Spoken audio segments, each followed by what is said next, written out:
Hi there, welcome back to the Ginescast. I'm your host, Gina.annunziato. Thank you so much for joining me. This past week was all about the World Economic Forum in Davos, Switzerland, so I wasn't really paying attention to the news. I think there was like a government shutdown that ended or something about Venezuela. I don't really know yet. Roger Stone, I don't know who that is. I'm not really sure. Either way, the week kind of got away from me news-wise. I do have another subject to tackle that requires a bit more of my time and effort. Unfortunately, that is not this cast. That one is coming, and it is being written right now. But I think right now, what I need to do is kind of screw my head on a little bit tighter so I can figure out just what's next here in 2019. So with that, sit back, relax, and enjoy the Giants Cast number 37, closing up for repairs.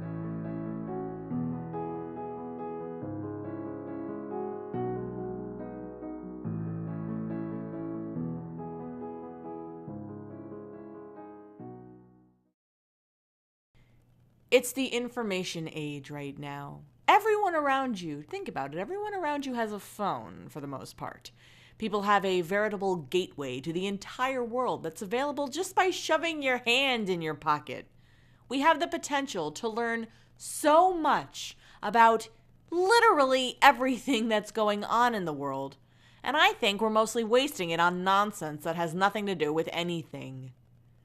For a very long time, and most of you probably know this, I spent an inordinate amount of time online observing people from afar. I'd take a look at those internet lolcows, as I like to call them, or just in general, if you're not sure what that is, they're internet personalities that people willingly make fun of because, well, person in question provides a whole lot of cringy sort of entertainment. The real joy for me in doing that was so that I could kind of quietly and anonymously one-up myself, making sure that, as bad as I feel, at least I'm not in that state of mind, at least I'm not over 500 pounds, at least I'm not doing things where literally everybody hates me, I'm not mad at the entire world and block people who have a different opinion than me, at least I'm not doing that. It is very easy to one-up someone online when you're doing this anonymously and no one really knows your accomplishments, You can kind of be anything you want online. You can say that you're living on a tropical paradise and you have little manservants come and bring you Mai Tais every morning. Every morning? I don't drink in the morning. I don't ever drink in the morning. But I'm saying if I wanted to, I could tell you that I do. But why would you do this? Why would you willingly put out bullshit to the entire world? I really don't have it in me to blatantly lie about things, to kind of embellish in this way. I can't do that. And I do need to admit something to all of you guys who have been watching me for the past decade, because one time I told you during the Greg readings that I broke my wrist skateboarding. And that just wasn't true. I just really, really wanted to sound cool to you and not have to admit that I broke it when my friend accidentally punched me in the wrist during a fencing practice. It was an accident, and he literally shattered my wrist because of it. And I feel better now. I'm sorry for lying to you. But people do bend the truth online. This is what we see. It's a big staple of these internet lolcows. They like to just embellish and say that things are really fine when they're not. I don't really know exactly why they do it and why you would want to willingly tangle yourself in a lie, but what I know is that I really do try to put myself in other people's shoes, and I've tried, but I cannot see any kind of justification for doing that. I think I spent so much time focusing on internet lolcows, so I never became one myself. But after a while, I just got too tired sitting there and watching someone literally self-destruct and me enabling it by letting it happen. So instead, I just removed myself from the entire process, and I have to remind myself, no, I can't go look at that because it just pulls me down into the negativity too much. Willingly surrounding yourself with people who do the complete opposite of everything that you would do. Do people just want to sound cool when they embellish like this online? Do they want to feel accomplished in areas that they otherwise wouldn't? Do I watch internet lolcows so I can feel accomplished for my successes that I do have in life, watching another person who doesn't have what I have? I don't know. Maybe people are sometimes trying to bilk people out of something that's not theirs. Whatever the reason, however we interact online, I know that doing what they do is something that I can't do. I always, and forgive the phrase, speak my truth. But omitting the truth, well, that's a whole different story. Strap in, folks. I just put my philosophizing helmet on, and I'm not sorry for doing so. I am constantly thinking. I'm thinking about myself. I'm thinking about other people. I'm thinking about what I'm doing. I'm thinking about what other people are doing, how I'm doing things, how I think other people are thinking about things. I mean, sure, it gets exhausting, and I'm sure it sounds exhausting, but I've been around myself for almost 33 years at this point. I've kind of gotten used to how my mind works. I am all about the mind, body, and spirit connection, and lately I'm working really, really hard on the body side of things and kind of letting the spirit go off on its own. I've done this thing where I've resigned to the fact that my mind may always be a mess on its own, but that's not really necessarily a problem as I once thought. I like to think that I do have a strong enough support system within myself and those I surround myself with that I'd be able to face any kind of problem or hurdle life throws my way. It's the eternal optimist in me thinking this right now, and I know that it does sound idealized, but we'll get back to that in a second. I will be here. No matter what, I'm going to be here and I'm going to be making strides. I will be refurbishing any kind of thought that may hinder me. I might be a drama queen along the way, but that's the give and take because I do consider myself my own worst enemy. I am the one who stands in my way, not anybody else, and it has taken me 33 years to figure this out. Now lately, I've been sort of fighting myself with this idealized version of myself, things that I consider the pinnacle of how my life should be. Just because I think these things, just because I want these things, I just assume that I automatically deserve them. The perfect job, the perfect body, the perfect relationship, the perfect amount of money I make to take my perfect vacations all around the world. I strive for this ideal day in and day out, and I don't think that that's necessarily a bad thing. But when things don't click into place perfectly, I somehow upset myself. It's like I willingly dangle all my hopes and dreams in front of me and yank them away the moment something throws me off kilter. And even though it is my job to pick up the pieces, I am still searching for that ideal, and I'm hoping to form an even more perfect picture once everything is locked into place. But we are not perfect, are we? Everyone has a huge sack of bullshit they're carrying around with them every minute and every second of the day. And one of the most dangerous things we could assume is that someone just knows what you're thinking and just knows your thought process. This has been a pratfall for me as long as I can remember, and something that assists in hindering me from forming a relationship, a boyfriend-girlfriend relationship. I am one of those perpetually single people. I've never actually had a serious relationship in my entire life, and I find that I have trouble keeping a man. I've misfired, and I've given all my love to the wrong people. I'm admitting this to you, and I've wasted a lot of time and tears on them. These are things that for a long time I couldn't admit to myself, and I would omit the truth, as it were. Although I'd still say things that were true as I discussed these relationships with my friends and my loved ones, I never really got down to the core of it, and I could never really figure out why things just wouldn't work. And I'm still in the process of figuring it out, and it has taken a lot of work. But the thing that keeps coming up is the ideal. I wish to be with someone who I can be completely honest with, someone with whom I would never have to bend the truth or omit anything from. But that idealized world I so enjoy living in is slowly starting to crumble. And I'm finally realizing that maybe that's not a bad thing.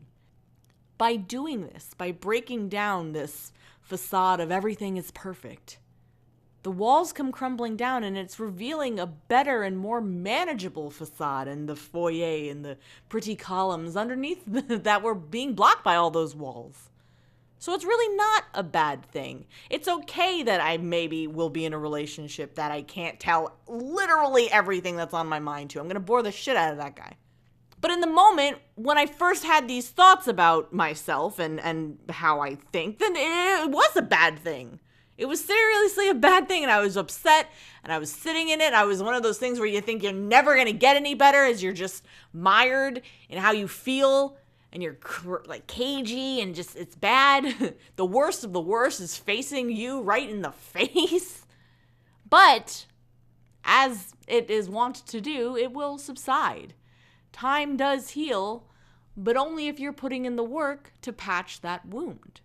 I guess what I'm trying to say is that it's okay to keep some things to yourself as long as they're benefiting you and you're kind of internally peeling away layers that do exist in you and that exist in all of us.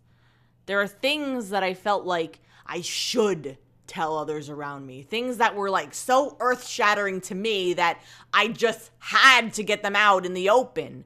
And I always felt that if I said it out loud to someone else, it acknowledges its realness. And maybe that's kind of what I'm doing here with this cast. But sometimes, depending on what I was telling other people, maybe I was just jumping the gun. Maybe not everything needs to be shared with another person. Perhaps you have a thing that happens to you and only you, and you have to internalize it to really process just what you're going through. Maybe there's something that occurs between you and another person, and you don't need to keep rehashing and reanalyzing it over and over again. It happened, you acknowledge it, you hug, and then that's the end. Maybe closing up shop sometimes, aka your mouth, is the best course of action. Some things maybe are just better left unsaid. Despite this cast and what I have told you, I've never really been a fan of oversharing. I feel like I kind of cast these little nets out that are just relatable enough where I'm not giving away too much personal information. And I kind of always felt that all my stuff wasn't as exciting or interesting as maybe I really think. And a lot of people in this world, in this information age, especially on Facebook, you'll find this in the subreddit Trashy, they don't mind oversharing all their stuff. And they will go head over heels into the era of TMI. But I submit, in this long-winded way, that it is time to learn what to share and who to share things with. The more carefully you choose who your audience is going to be, and you do have a choice in doing that, the more you realize that a different aspect of your personality kind of comes out when you want to talk to them, and it helps you relate better to people in a way. Because if you keep showing all of your cards over and over again to large swaths of people, then, maybe you'll get the attention that you crave, especially online. But in a way, you're going to be weirdly indebted to people who see this certain side of you and expect that over and over again. If you show every single side that you have, and maybe you don't want to show that side at one moment or one video or one, Instagram post that you put out, you're gonna cause a little firestorm in your audience, within your audience of people that are gonna be clamoring for this. I wanted to see this. Why didn't you show me this? And then you're gonna feel like you have to please them, and you're gonna piss another side of people off. It just goes back and forth all the time. It just seems exhausting to me. And I think that it is really great to appeal to those who support you, because you do have to listen to your audience and see what they want to say. At the end of the day, when all is said and done, when all of that word vomit that just happened, you have to be true to your word and do what you want to do.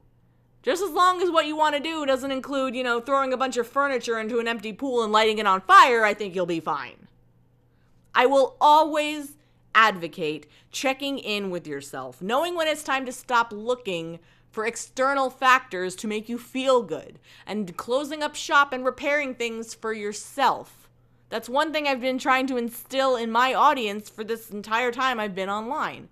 It is so easy in this day and age to find that external validation. When I get 150 people looking at my Instagram story, I feel like the coolest person in the entire world. Some of those people from high school, I don't even talk to them anymore, but then I'm like, you looked at my story, that's awesome. And I was so not cool in high school, oh my God. And of course it feels good to get that acknowledgement, but honestly, what I've found is that it is worth so much more if you feel that for yourself first. And it's not always a bad thing to internalize some stuff. Maybe your thought about that one person over there, your one coworker over there, maybe it's not really important to go and blab to another coworker about how you feel about that person. It's okay to keep it in. It's okay to know that, no, that's not what I'm going to do. That's not my course of action. No. But if you're taking things to a level where you're starting to beat yourself up for feeling a thing, then that's when you pump the brakes. But simply checking in, making sure that you're assessing your thoughts and assessing why you feel a certain way instead of just accepting something blindly, that's what takes real courage. There's this quote-unquote woke Tumblr post that floats by from time to time, and it says, one of the most dangerous phrases is, "This is how we've always done it." And even though it's annoying and it came from Tumblr, it really does ring true the more life experience I gather. The rigidness and structure that we sometimes need in order to put ourselves in a routine, I think it can always be hammered out, and you can always play things a little fast and loose, and you can soften things in a way that will better suit your need at the moment. There's always change happening. It's happening externally. It's happening with things that you have no control over, but it is also happening within you too. The more you get older and the more life experience you have and the more people you interact with. There's always things that can occur in the world that will make you raise an eyebrow or both. So you have to make the choice. Are you going to stand firm in what you've always done in reacting that way? Or can you possibly find another route that'll lead you to a different goal that you didn't even realize existed? It's always going to be a tiresome concept to me to feel like you need to share everything or else you're not being authentic. You know, you're not being you if you don't give out everything.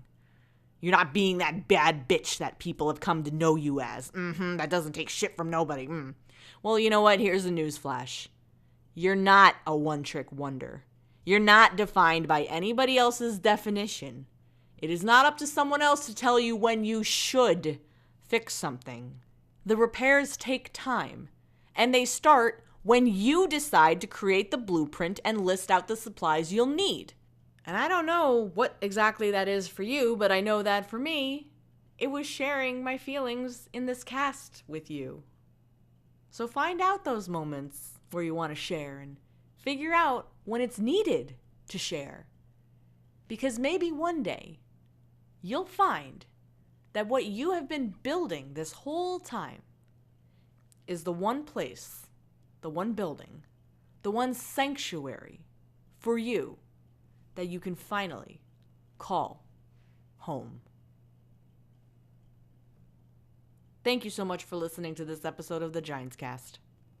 I know I kind of springboard all over the place with my thoughts, but that's just what I do, and it just kind of helps to get things out in a way.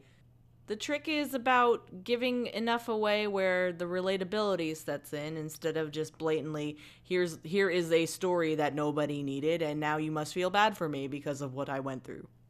And I'm seeing a lot more of that lately, and I'm kind of tired of that, you know.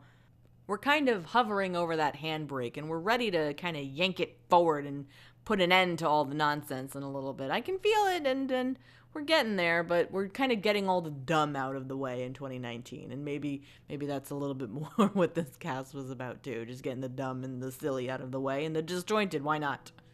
Like I said, I have more extensive and newsy kind of casts that I'm working on, and I am just appreciative that you're here and listening, and I hope that you were able to take something away from it. I don't know what that is, but I hope you had a good time listening anyway. The Ginescast comes out every Wednesday at 1 p.m. Eastern Standard Time on iTunes and YouTube. If you like this video, please give it a like, please leave a comment below, or share it with someone you think would like it.